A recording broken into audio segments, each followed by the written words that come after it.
ॐ शान्ताकारं भुजगशयनं पद्मनाभं सुरेशं विश्वाधारं गगनसदृशं मेघवर्णं शुभाङ्गं लक्ष्मीकान्तं कमलनयनं योगिभिर्ध्यानगम्यं वन्दे विष्णुं भवहरं सर्वलोकैकनाथम्।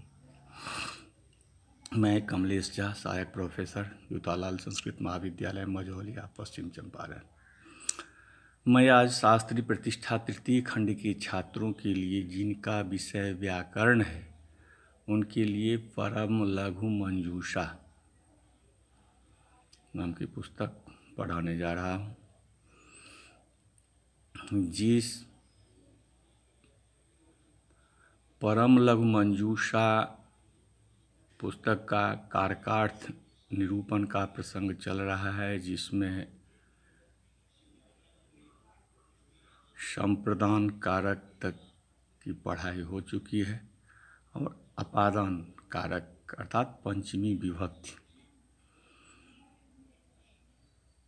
पढ़ाने जा रहा हूँ। तत्तत् कर्तृसंवेत तत्क्रियाजन्य प्रकृति धात्व वाच्य विभागाश्रयत्वम अपादानत्वम।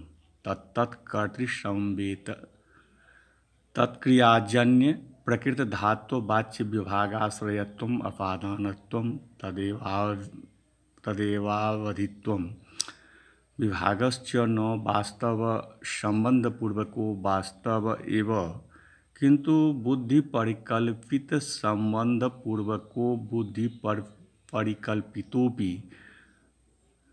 माथुरा पाटलिपुत्रेभ्य आढ्यतरा इत्यादो बुद्धि परिकल्पित आपायाश्रयनेनैव भाष्ये पंचमी साधनात्। अतएव चैत्रान मैत्र सुंदर इत्यादि लोके प्रयोगः। वृक्षं त्यजति खग इत्यादा अपादानत्व वारणाय प्रकृति धातुवाच्येति परस्पर स्मान्मेषावसरत इत्यत्र अपादानत्वाय तत्तत्कर्तृति। तत्तत् पशु विशेष निष्ठ व्यापार जन्य विभागाश्रयस्तत् पशु विशेषः किंच मेष पदवाच्यो पशु विशेषयो क्रियाश्रयत्व विवक्षा परस्पर पदवाच्यो तयोस्तु विभागाश्रयत्व विवक्षेत्योपाधिकस्तयोर्भेदः। शब्दत्व रूपोपाधिकृत भेदो अप्यर्थे गृह्यते यथात्मना वेति इत्यादो शरीरावच्छिन्नं कर्तृ अंतःकरणावच्छिन्नं करणं निरवच्छिन्नं निरीहं कर्म एकस्यैव शब्दभेदादभेदः शब्दाद्लिङ्गितस्यैव सर्वत्र वहानात् तदाह न सोऽस्ति प्रत्ययो लोके यशब्दानुगमादृते अनुविध्यमिव ज्ञानं सर्वं शब्देन भासते इति। अपादानत्वस्य लक्षणं तत्पदकृत्यञ्च वक्तुं प्रारभते। तत्तत् कर्तृसंवेतेति बुद्धिपरिकल्पितम् अपादानत्वम् अपि ग्राह्यं भवति इत्यत्रांशे वा जुगुप्सा विराम प्रमादार्थानाम् उपसंख्यानम् इति वार्तिक प्रत्याख्यानपरं भाष्यमेव मानम्। तथा हि तत्तर्हि वक्तव्यं न वक्तव्यं कथं तावत् अधर्मात् जुगुप्सते अधर्मात् विभत्सते इति एव प्रेक्षा पूर्वकारी भवति। दुःखो अधर्मो नानेन कृत्यम् अस्तीति बुद्धया संप्राप्य निवर्तते तत्र ध्रुवमपाये अपादानम् इत्येव सिद्धम् इत्यादि भाष्ये उक्तम्। अनेन भाष्येन बुद्धया परिकल्पितम् अपादानत्वं स्पष्टम् एव उक्तम्। वृक्षं त्यजति खग इत्यत्र लक्षणे प्रकृतधात्वाच्येति निवेशाभावे खग संवेत विभागानुकूल क्रियाजन्य विभागाश्रयत्वात् वृक्षस्यापादानत्वापत्तिः अतो अवश्यं प्रकृतधात्वाच्येति निवेशः कार्यः।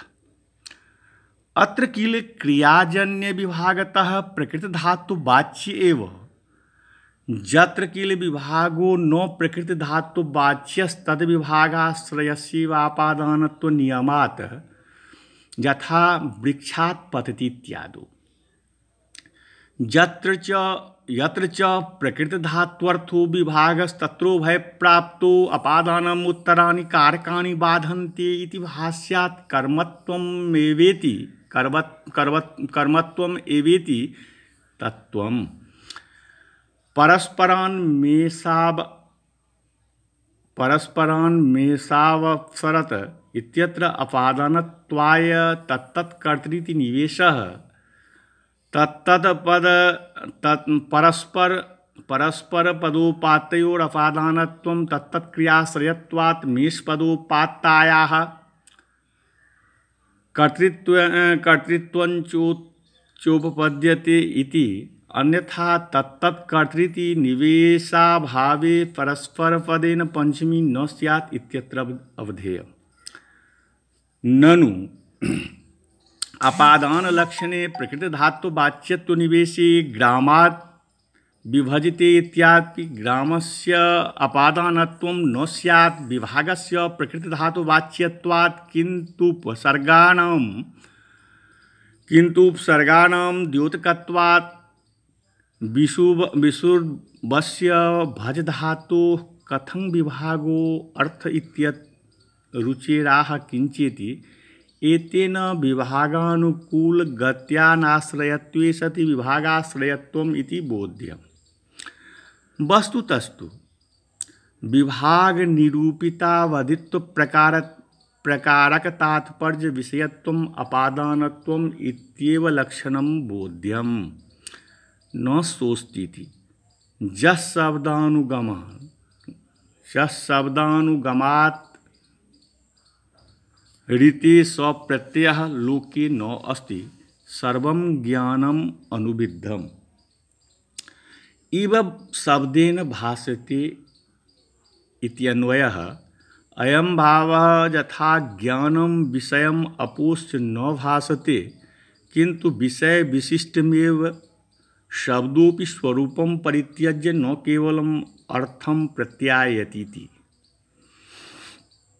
अर्थात अपादान कारक का लक्षण यह है कि तत्तत्कर्तृ संवेद तत्क्रियाजन्य प्रकृत धातु वाच्य विभागाश्रयत्वम अपादानत्व। अर्थात जो करता हो उनमें समवाय संबंध से रहने वाली जो क्रिया, उस क्रिया से जन्य जो प्रकृत धातु अर्थ, न तो उस विभाग का जो आश्रय हो वह अपादान है, वही अवधि कहती है। वह विभाग वस्तुतः संबंधपूर्वक वास्तविक ही केवल नहीं लिया जाता है, किंतु बुद्धि से परिकल्पित संबंधपूर्वक वास्तविक ही केवल वह विभाग वस्तुतः संबंधपूर्वक वास्तविक ही केवल नहीं लिया जाता है, किंतु बुद्धि से परिकल्पित संबंधपूर्वक बुद्धि परिकल्पित भी अर्थात बुद्धि के द्वारा निश्चित भी किया जाता है, निश्चित भी लिया जाता है। क्योंकि मथुरा पाटलिपुत्रेभ्यः आढ्यतरा अर्थात मथुरा के लोग पटना के रहने वालों से ज़्यादा धनवान होते हैं, धनाढ़ होते हैं इत्यादि स्थलों में बुद्धि परिकल्पित विभाग मानकर ही भाष्य में पंचमी विधान किया है। इसीलिए चैत्रान मैत्र सुंदरः अर्थात चैत्र से मैत्र सुंदर होता है इत्यादि प्रयोग भी लोक में व्यवहृत है। सारांश यह है कि यद्यपि उक्त उदाहरणों में विभाग लक्षित नहीं होता है, तथापि बुद्धि के द्वारा यह समझा जाता है कि पटना से उठकर मथुरा में धन चला आया है एवं क्षेत्र से सौंदर्य मैत्र में चला आया है। इस प्रकार विभाग मानकर भी अपादान होता है। वृक्षं त्यजति खगः, यहाँ पर वृक्ष में अपादान संज्ञा वारण के लिए प्रकृतवाच्य लक्षण में दिया है, क्योंकि पक्षी वृक्ष छोड़ता है तो यहाँ भी विभाग अवश्य है, तो विभागाश्रय वृक्ष है, इसीलिए वृक्ष में पंचमी हो जाएगी। जब लक्षण में प्रकृत धातु वाच्य निवेश है तो विभाग द्वारा प्रकृत धात्वर्थ नहीं होना चाहिए, क्योंकि जहाँ विभाग प्रकृत धात्वर्थ नहीं रहता वहाँ ही अपादान संज्ञा होती है। क्योंकि जहाँ पर विभाग प्रकृत धातु का अर्थ रहता है वहाँ दोनों की प्राति में अपादान मूत्राणि कारकाणि बाधन्ते, इस भाष्य के अनुसार पंचमी बाधकर द्वितीया ही हो जाती है। यहाँ पर विभाग प्रकृत धातु का अर्थ है, इसीलिए द्वितीया ही होती है। परस्परान्मेषाव अपसरतः, यहाँ पर अपादान संज्ञा के लिए तत्त कर्तृ संवेद का निवेश लक्षण में है, अन्यथा परस्परात् में पंचमी नहीं होगी। जब उक्त निवेश किया जाता है तो एक मेष से दूसरा मेष लड़कर हटता है, पुनः दूसरा मेष से दूसरा लड़कर हट जाता है। परस्पर उन दोनों का विभाग है, इसीलिए परस्पर में पंचमी होती है। अर्थात एक छागनिष्ठ व्यापार जन्य विभाग का आश्रय दूसरा छाग हो जाता है तो परस्पर विभाग का आश्रय दोनों हो जाते हैं। दूसरी बात यह है कि मेष का अर्थ जो पशु विशेष छाग है उन दोनों की क्रियाश्रयत्व की विवक्षा है, उन दोनों में क्रियाश्रयत्व की विवक्षा है। परस्पर पदवाच्य उन दोनों के विभागाश्रय की विवक्षा तो उपाधिक है, अर्थात उपाधि वश है। अब शब्द स्वरूप उपाधि के वश से भेद भी अर्थ में लिया जाते हैं, जैसे आत्मानम आत्मना वेत्ति। यहाँ शरीरावच्छिन्न कोई शरीरी करता है, निर्वच्छिन्न निराश्रय निरीह शून्य परमात्मा कर्म है, अंतःकरणावच्छिन्न हृदय करण है। एक ही पदार्थ के शब्द के भेद से भेद हो जाता है, क्योंकि शब्दालिंगित अर्थात शब्दाश्रित ही का सभी जगह भान होता है। इसीलिए कहा है कि शब्दानुगम के बिना लोक में कोई भी प्रतीत नहीं होती है। शब्दानुगम के बिना लोक में कोई भी प्रतीत नहीं होती है। जिस प्रकार ज्ञान विषय छोड़कर नहीं मालूम पड़ता है, अर्थात ज्ञान जिस प्रकार विषय से अतिरिक्त नहीं होता है, वास्तव नहीं होता है, किंतु विषया विशिष्ट ही उसी प्रकार शब्द में भी अपना स्वरूप छोड़कर केवल अर्थ की प्रतीति नहीं कराता है। अब आगे ग्रंथकार लिखते हैं कि ननु ही एतोपाधिक भेद मादाये वात्रापादानत्वे सिद्धे किं तत्तत् कर्तृ संवेदित्यनेति चेत्। नौ पर्वतात् पततु अश्वात् पतति अश्ववाह इत्यादावश्वस्या अपादानत्वाय तत्स्वीकारात् ननु वृक्षात् पर्णं पतति इत्यादौ तादृशफलाश्रयत्वात् पर्णस्यापि अपादानत्वं विभागस्य द्विष्ठत्वादिति चेत् परया कर्तृसंज्ञया बाधात् अतएव अपादानमुत्तराणि कारकाणि बाधन्ते इति भाष्यं संगच्छते। यत्तु केचित् गत्यनाविष्टे सति तज्जन्य विभागाश्रयत्वम् अपादानत्वम् इति तन्नो तद्वाक्ये मेघाश्वयोरपादानत्वानापत्तेः यद्यपि अपसरत् इति श्रीधातुन् गतिद्वयस्याप्युपादानैकनिष्ठां गतिं प्रतीतेः तस्यापादानत्वम् अविरुद्धम् इति तन्न क्रियायाः एकत्वात् अतएव नोवैतिङन्तान्येकशेषारम्भं प्रयोजयन्ति क्रियायाः एकत्वात् इति भाष्यं संगच्छते। पंचम्यर्थो अवधिः वृक्षावधिकं पर्णकर्तृकं पतनमिति बोधः। पर्वताधिक पतनाश्रया भिन्नाश्वावधिक अश्ववाह कर्तृकं पतनमिति बोधः। परस्पर मेघावधिकं द्वित्वावच्छिन्न मेघ कर्तृक अपसरणम इति बोधा इति दिक्। इसकी व्याख्या करते हुए कहना है कि तत्तत् कर्तृसंवेतीति निवेश्या अन्यथा सिद्धत्वं प्रदर्श्यं तत्फलं प्रदर्शयति ननु इत्यादिना। ननु इतोपाधिक भेदमादाय मात्रापादानत्वे सिद्धे किं तत्तत् कर्तृसंवेतेति अनेनेति चेत् न। अभित्थं हि प्रश्नकर्तुः आशयः औपाधिक भेदमादाय उपादानत्व सिद्धौ लक्षणे तत्तत् कर्तृनिवेशस्य किं प्रयोजनम् इति। तदुत्तरञ्च लक्षणे तन्निवेशाभावे पर्वतात् पततु अश्वात् पतत्य अश्ववाह इत्यत्र औपाधिक भेदेन निर्वाहाभावे अपादानत्वं न स्यात् तन्निवेशे च अश्वसंवेत क्रियाजन्य प्रकृत धात्व वाच्य विभागाश्रयत्वेन पर्वतस्य अश्ववाह संवेत क्रियाजन्य प्रकृत धात्व वाच्य विभागाश्रयत्वेन चाश्वस्य अपादानत्वं सिद्धिरित्यवधेयम्। वृक्षात् पर्णं पतति इत्यादौ पर्णे अपादानत्व प्रसंगमाशंक्य खंडयति ननु इत्यादिना। प्रश्नकर्तुः अयम् आशयः अयम् अभिप्रायः पर्ण संवेत क्रियाजन्य प्रकृत धात्व वाच्य विभागाश्रयत्वं यथा वृक्षस्य तथा पर्णस्यापि सत्वात् अपादानत्वं स्यात् विभागस्य द्वयाश्रयत्वाद् इति।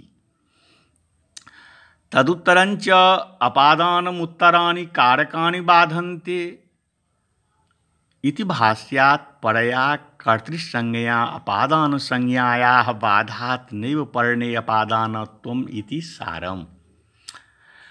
केषाञ्चन सम्मतं लक्षणान्तरं प्रदर्श्य खण्डयति यत्तु केचिदिति। इत्थं हि प्रश्नकर्तुः आशयः गत्यनाविष्टे सति अर्थात् संयोगानुकूल व्यापारान्नाश्रयत्वे सति तज्जन्य विभागाश्रयत्वम् अर्थात् विभागजनक क्रियाजन्य विभागाश्रयत्वम् अपादानत्वम् इति लक्षणे वृक्षात् पर्णम् इत्यादौ वृक्षादेश तादृश व्यापारान्नाश्रयत्वात् पर्ण वृत्त्युत्तर देश संयोगानुकूल व्यापारजन्य विभागाश्रयत्वेन विवक्षितत्वाच्च वृक्षस्य अपादानत्व सिद्धो मदभिप्रेतमिदमेव लक्षणं निर्दुष्टम् इति। उत्तरग्रन्थस्य च अयम् अभिप्रायः वृक्षात् पर्णं पतति इत्यादौ यद्यपि उक्तलक्षणेन निर्वाहस्य संभवस्तथापि परस्परान्मेषापसरतः पर्वतात् पततो अश्वात् पतति इत्यादि वाक्ये मेघ अश्वयोः अपादानत्वं न स्यात् गत्यनाविष्टत्वाभावात् इति भवत्सम्मतं प्रोक्तलक्षणं नैव निर्दुष्टम् इति उत्तरैतु तात्पर्यम्। भूषणकारस्य मतं प्रदर्श्य खण्डयति यद्यपि इत्यादिना। इत्थं हि तन्मतम् अपसरति इति गतित्व सामान्य धर्म पुरस्कारे नैकेनैव श्रीधातुना कर्तृभेदेन गतिरूपक्रियाद्वयस्य प्रतीतिसंभवेन एकनिष्ठां प्रति इतरस्यापादानत्वे नैव कोऽपि विरोधी इति। तन्मतं खण्डयति तन्नेत्यादिना अयं भावः द्विवचनार्थ द्वितीयसंख्यायाः कर्त्राश्रयत्वेन अयं भावः द्विवचनार्थ द्वितीयसंख्यायाः कर्त्राश्रयत्वेन प्रतीतेर एक शेखं विना धातुतः प्रतीत संभवाभावान्न क्रियायाः अनेकत्वं किन्तु एकत्वम् एवेति। प्रतिपादिकानाम् एवैकशेषो न तु धातूनाम् इत्यंशे प्रमाणम् उपन्यस्यति अतएव इति। अतएव धातूनाम् एकशेषाभावादेवेत्यर्थः। पंचम्या अर्थं निर्दिशति। पंचम्यर्थो अवधि इति। अपादान हि त्रिधा निर्दिष्ट विषयं किंचिद उपात्त विषयं तथा अपेक्षित क्रियं चेति त्रिधा अपादानम् उच्यते। यत्र उपात्त धातुना अपाय लक्षणः संज्ञा विषयो निर्दिश्यते तर्तन्निर्दिष्टं विषयम् अपादानं यथा विद्यालयात् आगच्छति। यत्र धातुः धात्वन्तरार्थांगं स्वार्थम आह तदुपात्त विषयम् अपादानं यथा वलाहकात् विद्युतते विद्युत्। यत्र क्रिया न श्रूयते प्रमाणान्तरेण प्रतीयते तदपेक्षितं क्रियं यथा आगच्छन्तं दण्डिनं प्रत्यक्षेनाह कुतो दण्डिति। अब यहाँ शंका यह होती है कि औपाधिक भेद अर्थात किसी उपाधि लेकर ही अपादानत्व सिद्ध है, लक्षण में तत्त कर्तृनिवेश क्यों किया?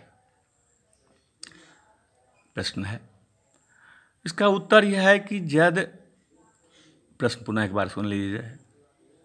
यहाँ शंका ये उठती है कि औपाधिक भेद अर्थात किसी उपाधि लेकर ही अपादानत्व सिद्ध है तो लक्षण में तत्त कर्तृनिवेश क्यों किया? इसका उत्तर यह है कि यदि तत्त कर्तृ का निवेश नहीं किया जाए तो पर्वतात् पततो अश्वात् पतत्य अश्ववाह, पहाड़ से गिरता हुआ घोड़ा से घोड़सवार गिरता है। यहाँ अश्व को अपादान संज्ञा नहीं होगी क्योंकि कर्तृ संवेद इतना ही केवल निवेश से केवल पर्वत पद ही में अपादानत्व लक्षण जाएगा, अश्वात में नहीं। तत्कर्तृ निवेश से अश्व में समवाय संबंधेन रहने वाली क्रिया से जायमान विभाग का आश्रय होने से पर्वत में और अश्ववाह कर्तृनिष्ठ क्रियाजन्य विभाग का आश्रय होने से अश्व में भी अपादान संज्ञा की सिद्धि हो जाती है। इसीलिए तत्त कर्तृ का निवेश आवश्यक है। अब पुनः शंका यह होती है कि वृक्षात् पर्णम पतति, यहाँ पर पर्ण में भी पत्ते में भी अपादानत्व मानकर पंचमी क्यों नहीं? क्योंकि विभाग दोनों में रहने वाली वस्तु है, इसीलिए विभागाश्रय पर्ण भी है। अब उसका उत्तर यह है कि प्राप्त दोनों संज्ञा है यहाँ, किंतु अपादान उत्तराणि कारकानि बाधन्ते। इस भाष्य के अनुसार परत्वात् कर्तृ संज्ञा से अपादान संज्ञा का वाद हो जाता है, इसीलिए पर्णम में अपादानत्वात् पंचमी नहीं होने पाती। जो किसी ने यह लक्षण किया है कि गत्यनाविष्टत्वे सति तज्जन्य विभागाश्रयत्वम अपादानत्वम, अर्थात गमन क्रिया का जो आश्रय नहीं हो और गमन क्रिया जन्य विभाग का जो आश्रय हो वह अपादान है, पर यह लक्षण ठीक नहीं, क्योंकि परस्परान में साव अपसर्पतः पर्वतात् पततो अश्वात् पतत्य अश्ववाह, इन दोनों वाक्यों में मेष और अश्व में अपादान संज्ञा नहीं होगी क्योंकि गत्यनाविष्ट नहीं है, अर्थात यहाँ गमन क्रिया का मेष और अश्व आश्रय है, आश्रय ही है, इसीलिए पंचमी नहीं होगी। अतः यह लक्षण ठीक नहीं। भूषणकार ने जो यह क्या कहा है कि अपसर्तः यहाँ श्री धातु के लट का द्विवचनांत का रूप है, तो गति द्वय का उपादान है, इसीलिए एक में रहने वाली गति के प्रति अन्य विभाग का आश्रय हो ही जाएगा, तो अपादान संज्ञा होने में क्या विरोध है? किंतु यह भी कहना ठीक नहीं, क्योंकि बिना एक शेष के दो का बोध होना असंभव है और एक शेष धातु का नहीं होता, किंतु प्रातिपदिक ही का होता है, तो सर्वथा क्रिया एक है। इसीलिए भाष्यकार कहते हैं कि न वै तिङन्तान् एक से सारंभम प्रयोजयन्ति क्रियायाः एकत्वात्, अर्थात तिङंत एक शेष का प्रयोजक नहीं है क्योंकि क्रिया एक है। पंचमी का अर्थ अवधि है, इसीलिए वृक्षात् पर्णम पतति, वृक्ष से पत्ता गिरता है। इस वाक्य में वृक्षावधिक पर्ण पतन है, पत्ते का गिरना है, यह बोध होता, पत्ते का गिरना यह बोध होता है। पर्वतात् पततो अश्वात् पतत्य अश्वाह, इस वाक्य से पर्वतावधिक पतन क्रिया का आश्रय अश्वावधिक अश्वाह का पतन है, यह बोध होता है। इस प्रकार परस्परन मेषावपसरतः, इस वाक्य से परस्पर मेषावधिक दो मेष का अपसरण है अर्थात भागना है, यह बोध होता है। अब आगे ग्रंथकार कहते हैं, कर्तृकर्म द्वारा फल व्यापाराधारत्वम अधिकरणत्वम यथा स्थाल्याम ओदनं गृहे पचति इत्यादो कर्मद्वारक विक्लित्य रूप फलाधार स्थाली कर्तृद्वारक व्यापाराधारो गृहम इति ननु साक्षात् क्रियाधारयो रोचन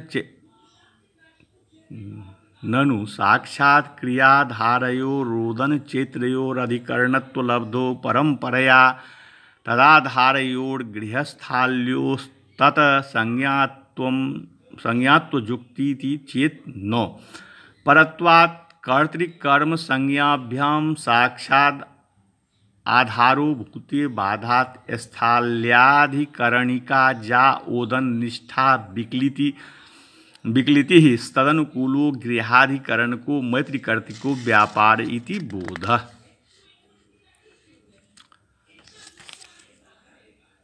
तच्चाधिकरणं त्रिधा अभिव्यापकम औपश्लेषिकम वैषयिकम चेत तत्र शकलावयव व्याप्तो व्यापकाधारत्वं यथा तिलेषु तैलम अस्ति इत्यादि उपसमीपे श्लेषः संबंध उपश्लेषस तत्कृतम औपश्लेषिकम अतएव इकोजनच इत्यादो औपश्लेषिकाधारे सप्तम्युक्ता संहितायाम इति सूत्रे भाष्ये तत्र अजादि सामीप्यमेवेगादीनां जन्मासि अतिक्रांति दीयते तस्य मास औपश्लेषिकम् अधिकरणं मासिकं धान्यम् इत्युक्तं तत्र च दीयते इति सूत्रे भाष्ये यत् कटे आस्ते इत्यत्रोपश्लेषिको उदाहरणं कैयटेन तद्युक्तम् उक्तभाष्य विरोधात् एतद् व्यतिरिक्तं वैषयिकम् अधिकरणं कटे आस्ते जले सन्ति मत्स्याः इत्यादि अभिव्यापकातिरिक्तं गौणम् अधिकरणमिति बोध्यं सप्तम्यर्थो अधिकरणमिति दिक् ज्ञापकक्रियाश्रयवाचकाद् उत्पन्नायाः सप्तम्यन्तास्तु षट्सप्तम्यास्तु क्रियान्तरज्ञापकत्वम् अर्थः तत्र अनिर्णीतकालिकायाः क्रियायाः निर्णीतकालिका ज्ञापिका गोसु दुष्यमानासु गतः इत्यादो गोनिष्ठ दोहन क्रिया ज्ञापित गमनाश्रयश्चेत्र इति बोधः।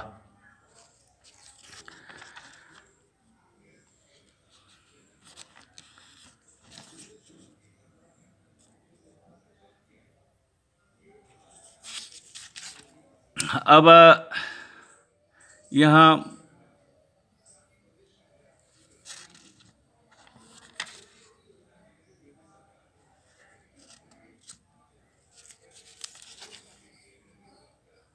अधिकरणस्य लक्षणं ब्रवीति कर्तृकर्मद्वारेकेति कर्तृकर्मद्वारा फलव्यापारयोर्ज यः आधारस्तत्वम् अधिकरणत्वम् इत्यर्थः।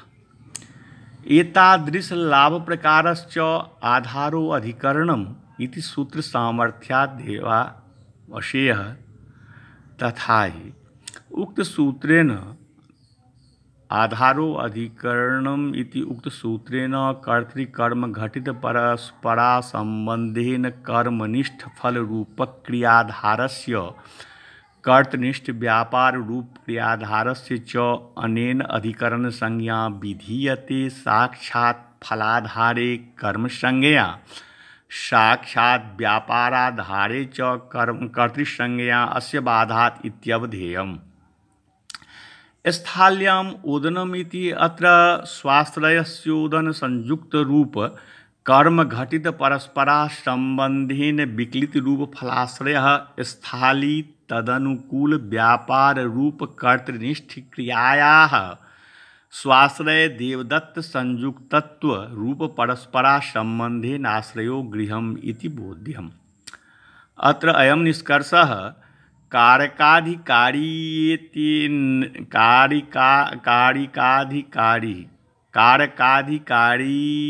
ये नैतेन क्रियान्वय्याधारस्याधिकरणसंज्ञा विधीयते क्रिया च धात्वर्थः साक्षात् आधारस्य पराभ्यां कर्तृकर्मसंज्ञकाभ्याम् आक्रान्तत्वात् सूत्रमिदं व्यर्थं सत् ज्ञापयति परंपरा तदाश्रयस्य ग्रहणं बोधयति। परंपरा अत्र कर्तृकर्मद्वारे वेत्यत्र महनम्। कर्तृकर्म व्यवहितं साक्षात् धारयत क्रियाम् उपकुर्वत् क्रिया सिद्धौ शास्त्रे अधिकरणं स्मृतम् इति वाक्यपदीय पद्यमेव स्थाल्याम् ओदनं गृहे पचति इत्यादौ स्थाल्यो अधिकरण संज्ञायाः अयुक्तत्वम् आशंक्य खण्डयति ननु इत्यादिना शंका कर्तुः अयम् अभिप्रायः स्थाल्याम् ओदनं गृहे पचति चैत्रः इत्यत्र साक्षात् क्रियान्वयाधारस्तु ओदनश्चैत्रश्च तयोरधिकरण संज्ञा तु नितरां युक्ता किंतु परंपरया क्रियान्वज्याधारयोर्गृहस्थाल्योरधिकरण संज्ञा तु नैव युक्ता तत्कथं गृहस्थाल्योरधिकरणत्वम् इति। उत्तरयितुश्चायम् आशयः साक्षात् क्रियाधात्वयोः साक्षात् क्रियाधारयोः ओदनचैत्रयोः अधिकरणत्वस्य युक्तियुक्तत्वेपि परत्वात् कर्तृकर्मसंज्ञाभ्यां साक्षात् आधारीभूतयोः ओदनचैत्रयोः अधिकरणसंज्ञायाः बाधात् अतएव गृहं प्रविशति मोक्षम् इच्छति इत्यादौ न सत्यम्। न च मोक्षे इच्छास्तीति कथं प्रयोगिति वाच्यम् प्रत्ययोपातेक्षा रूप कर्तृद्वारा अस्ति क्रियायाः अन्वयद्वारा सप्तम्याः प्राप्तो तत्प्रयोगस्यापि संभवात् धातुपातच्छायाम् अन्वये तु कर्मत्वात् खस्याय प्राप्तिरिति बोध्यम्। केचित्तु गृहाधिकरणको जश्चैत्रस्तत्कर्तृको व्यापारः स्थाल्याधिकरणको जो ओदनस्तन्निष्ठा जा विक्लितिरिति अधिकरणकारकस्य कर्तृकर्मणोरेवान्वयः अतएव अक्षौण्ड इत्यादौ समासः सिद्धयति। क्रियायाम् अन्वये तु सौण्डादिना असामर्थ्यात् समासो न स्यात् इति वदन्ति। अधिकरणं विभजते तच्चाधिकरणम् इति तत्र व्याप्य व्यापक भाव घटित परंपरा संबंधेन क्रियाश्रयो अभिव्यापकम् विषयता घटित परंपरा संबंधेन क्रियाश्रयो वैषयिकम् संयोग घटित परंपरा संबंधेन क्रियाश्रय औपश्लेषिकम् तत्राभिव्यापकस्योदाहरणं सर्वस्मिन्नात्मास्ति तिलेषु विद्यते तैलम् इत्यादि औपश्लेषिकस्योदाहरणं बटेगावस्सन्ति इत्यादि वैशेषिकस्योदाहरणं मोक्षे इच्छा अस्ति खेपक्षिणः इति औपश्लेषिकाधिकरण विषये मानं दर्शयति। अतएवेति औपश्लेषिकाधारस्य स्थिकारादेवेत्यर्थः। कैयट मतम प्रदर्श खंडयति यतीत्यादिना सप्तम्युक्तेति अतएव ईदृश सूत्रेषु तस्मिन्निति निर्दिष्टे पूर्वस्य परिभाषोपस्थितिः तस्या ही औपश्लेषिकाधारबोधक सप्तम्यन्तं प्रवृत्तो निमित्तम् उक्तभाष्य विरोधातीति तद्भाष्येन ही समीपत्वस्य सप्तम्यर्थप्रतीत्या कटे आस्ते इत्यत्र तस्याभावान्न औपश्लेषिकाधारस्य उदाहरणं ज्ञेयम् एतद् व्यतिरिक्तम् औपश्लेषिकाभिव्यापकाधार भिन्नम् इत्यर्थः। अग्रे वृक्षाः कपि संयोगो अस्ति अग्रे वृक्षः कपि संयोगो अस्ति इत्यादो अग्राधिकरणिका कपि संयोग विशिष्ट वृक्षकर्तृका सत्ता इति बोधे संयोगस्याव्याप्य वृत्तित्वात् वृक्षस्या अवयवान्तरे मूलादो कपि संयोग विशिष्ट वृक्षाभाव प्रतीते कपि संयोगे अग्रावच्छेद्यत्वं फलति। शिरसि में वेदना इत्यादि तो अवच्छेद्यावच्छेदक भाव संबंधस्याप्याधारत नियामकत्वाद उपपादनीयत्व। सप्तम्या अर्थं विविनक्ति ज्ञापक क्रियाश्रयेति। सप्तम्या अर्थं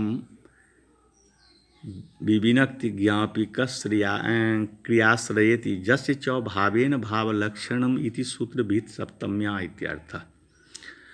गोषु दुष्यमानासु गतः इति ज्ञापक क्रियाश्रयः कर्ता कर्म च तत्र ब्राह्मणे स्वधीयान्नेषु गत इति कर्तर्जी उदाहरणम्। गोषु दुष्यमानासु गतः इति कर्मण्युदाहरणम्। अत्र दोहन क्रिया ज्ञानजन्य ज्ञान विषयताश्रयो यः उत्तरदेश संयोगस्तदनुकूल व्यापाराश्रयाभिनश्चैत्र इति बोधः। अब इसको ऐसे समझिए, कर्ता और कर्म के द्वारा फल और व्यापार का आधार जिसमें हो उसे अधिकरण कहते हैं। जैसे स्थाल्याम ओदनम गृहे पचति अर्थात चैत्र घर में बर्तन में भात पकाता है। कर्म ओदन के द्वारा विकलित रूप फल का आधार स्थाली है और कर्ता चैत्र के द्वारा व्यापार का आधार गृह है, घर है। अब आशंका यह होती है कि साक्षात क्रिया का आधार तो ओदन और चैत्र है, उनमें अधिकरण संज्ञा न होकर परंपराया क्रिया का आधार जो गृह और स्थाली है उन दोनों को अधिकरण संज्ञा तो बिल्कुल अयुक्त है, अनुपयुक्त है।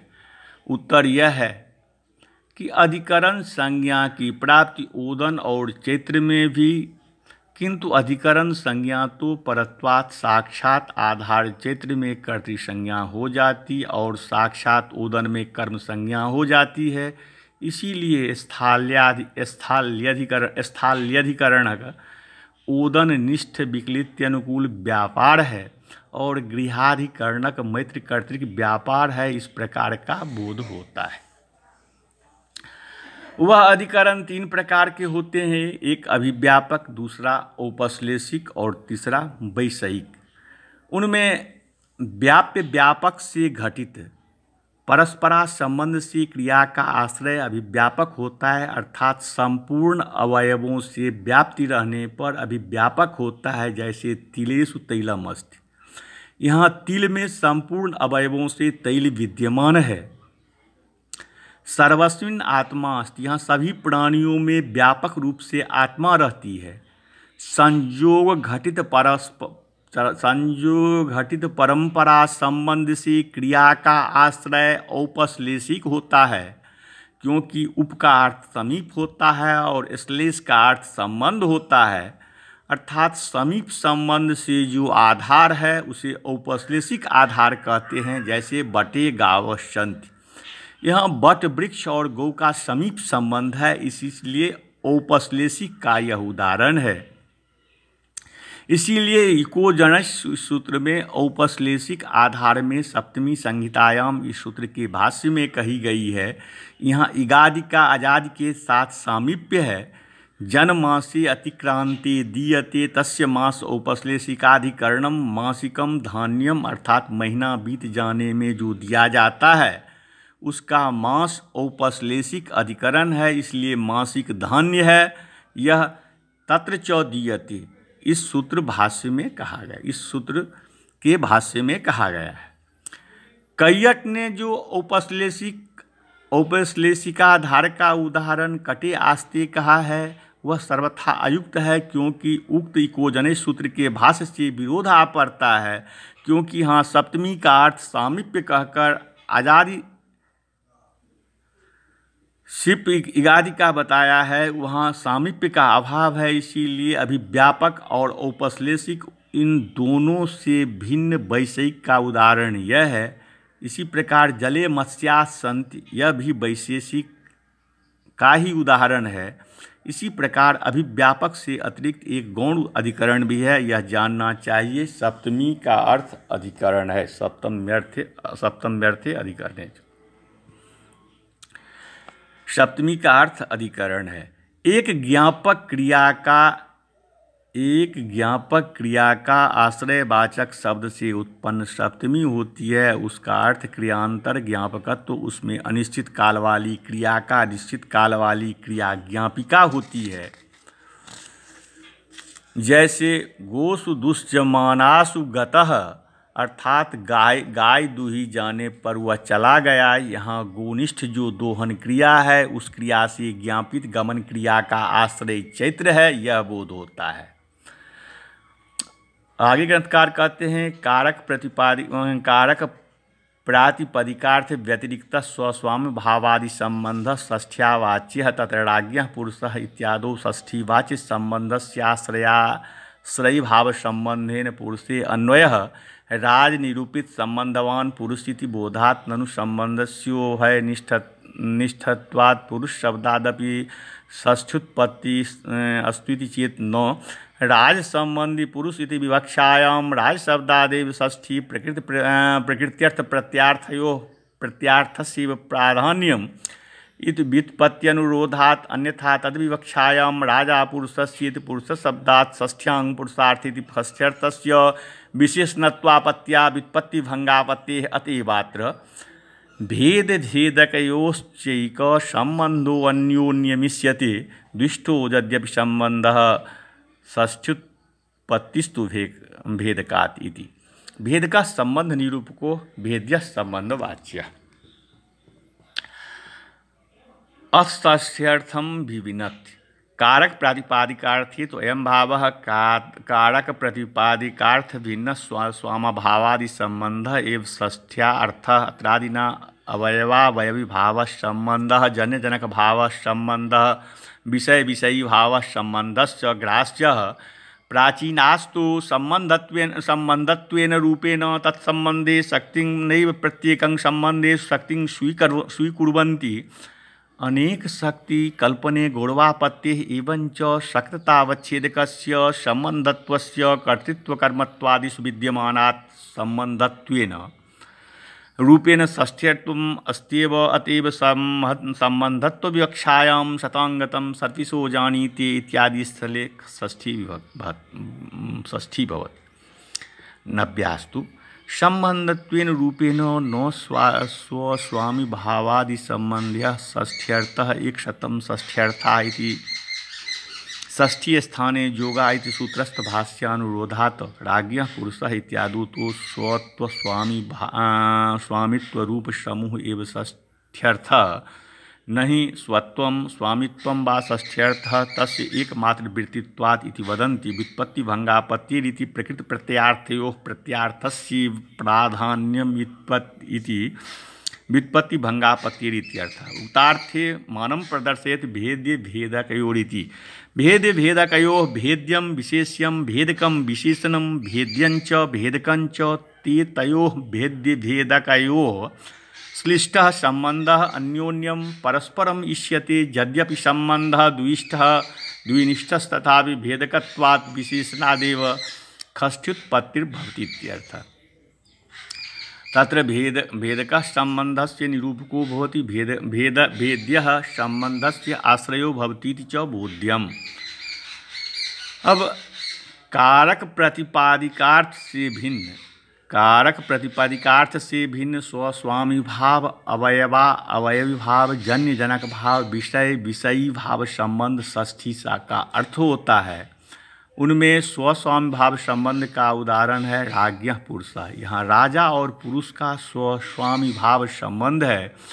चैत्रस्य हस्तो यह अवयवी भाव संबंध का उदाहरण है चैत्र का हाथ।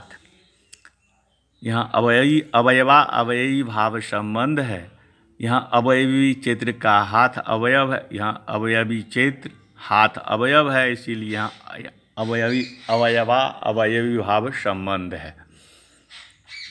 अब देवदत्त से पुत्र, यहाँ जन्य जनक भाव संबंध का उदाहरण यहाँ जन्य पुत्र है, जनक देवदत्त है, इसीलिए दोनों में जन्य जनक भाव संबंध है। घटस्य ज्ञानम, यह उदाहरण विषयी भाव संबंध का, यहाँ विषयी घट है, ज्ञान विषय है, इसीलिए यहाँ विषयी भाव संबंध।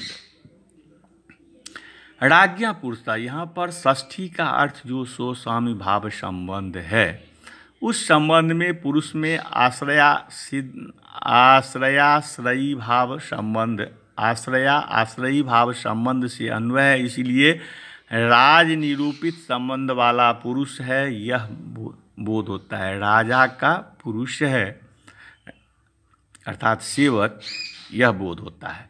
अब शंका यह होती है कि जब संबंध द्विष्ठ है अर्थात दो में रहने वाला है तो पुरुष शब्द से भी षष्ठी क्यों नहीं? उत्तर यह है कि राजा का पुरुष है, इस विवक्षा में प्रकृत प्रत्यार्थस्य प्राधान्यम, इस व्युत्पत्ति के अनुसार राजन शब्द ही से षष्ठी होगी, पुरुष शब्द से नहीं। अर्थात राजा पुरुषस्य, इस प्रकार पुरुष शब्द से षष्ठी हो जाने पर पुरुषार्थ के प्रति षष्ठ्यर्थ विशेषण हो जाएगा, तो उक्त व्युत्पादित का भंग हो जाएगा, उक्त व्युत्पत्ति का भंग हो जाएगा। इसीलिए कहा है भेद्य विशेष्य का और भेदक विशेषण का परस्पर संबंध सम्मिलित है। यद्यपि संबंध दो में रहता है तथापि षष्ठी की उत्पत्ति भेदक अर्थात विशेषणवाचक शब्द ही से होती है। उनमें भेदक अर्थात विशेषण संबंध का निरूपण करता है और भेद्य विशेष संबंध का आश्रय होता है। इस प्रकार से कारक निरूपण का प्रसंग यहाँ समाप्त होता है। आज के पाठ को यहीं विराम दिया जाता है। नमस्कार।